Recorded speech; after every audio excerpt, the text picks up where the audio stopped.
Hello everyone, welcome back. Thank you so much for making that decision once again to spend some quality time with me. You guys know how much I love coming back and spending some lovely, precious time with you. In today's video, we're going to be talking about Dolce and Gabbana, the Men Eau de Parfum. So stay tuned. Right after the intro, I'll be back to tell you about one of my favorite fragrances ever.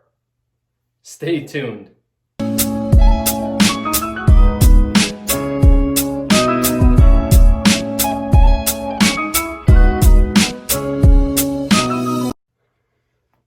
So yeah, guys, this is a beauty. I absolutely love this one. This is the 3.3 ounce bottle. This you can find on discounters right now. I found this for $57 US on Fragrancebuy.ca, which I have bought plenty of fragrances from that site, and I highly encourage and recommend them. That $57 US, our friends in Canada, that'll run you $72 in Canadian. So getting back to the fragrance, this one was launched back in 2015. This was the flanker to the original, which is right here. You can see there's like nothing left of this bottle. This was like my fourth or fifth bottle of this stuff. This was my signature scent for a few years. I was rocking the living hell out of that fragrance. But anyway, this fragrance was launched back in 2015. The perfumer behind this was Olivier Polge, and the top notes feature grapefruit, coriander, and basil. In the mid or the heart of the fragrance, we have ginger, cardamom, and orange blossom. And then in the base is amber, tobacco, and cedar. But what they did basically, in my view, is they took the original DNA, which is very familiar in this, very detectable. They didn't, stray too far away from that, but they amped it up a little bit. And they also made it more mature, more elegant, more sophisticated, and a lot more sensual. This is a very romantic type of fragrance, at least in my view it is. So when you apply this, what you're going to notice right at the top here is basil. Basil, I definitely get that basil and coriander. Maybe there's a hint of grapefruit. I don't get a whole lot of grapefruit. If anything, grapefruit is a supporting character. Don't get a whole lot of that, but really the main star of the fragrance is the basil.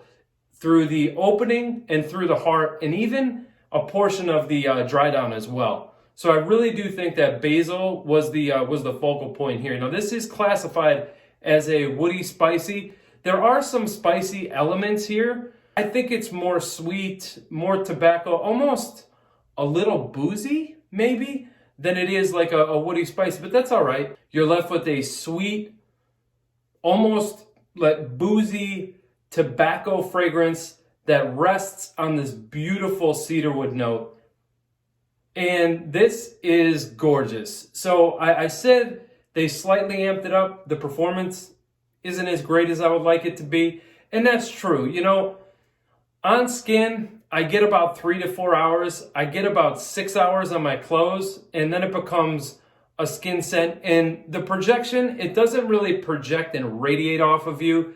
This is one that's going to sit fairly close. So say you get about 6 inches of complete projection off of your clothing, off of your skin and such. You guys know. So I personally give the performance with this, I give it a pass. I give it a pass because the fragrance is absolutely phenomenal. I love the smell of this fragrance. So automatically, performance doesn't matter as much.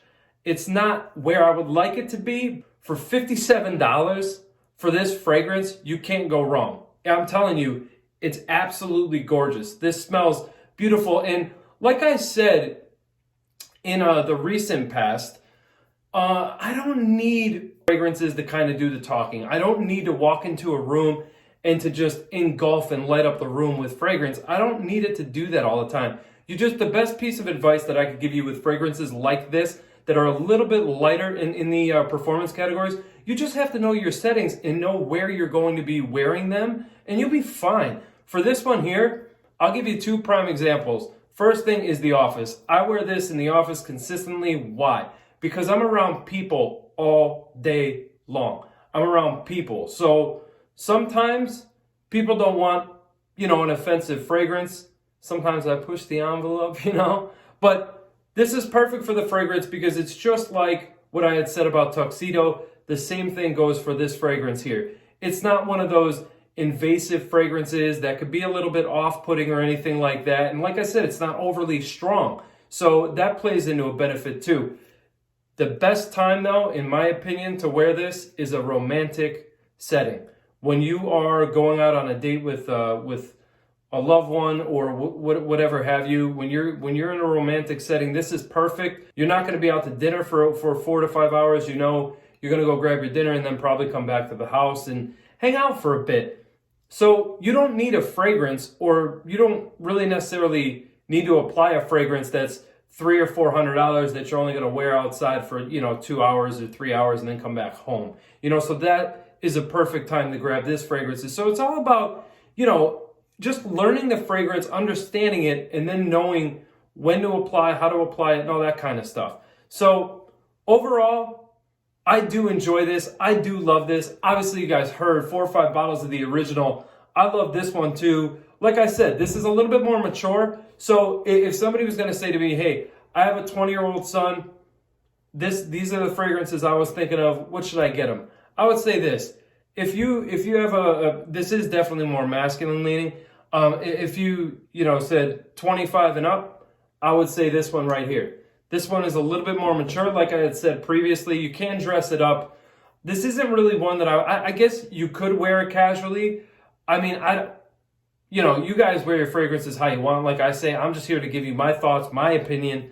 But I guess you could wear this casually too. I just find it more appropriate for dress wear, for dressier occasions. This is Stellar Juice. I do love this.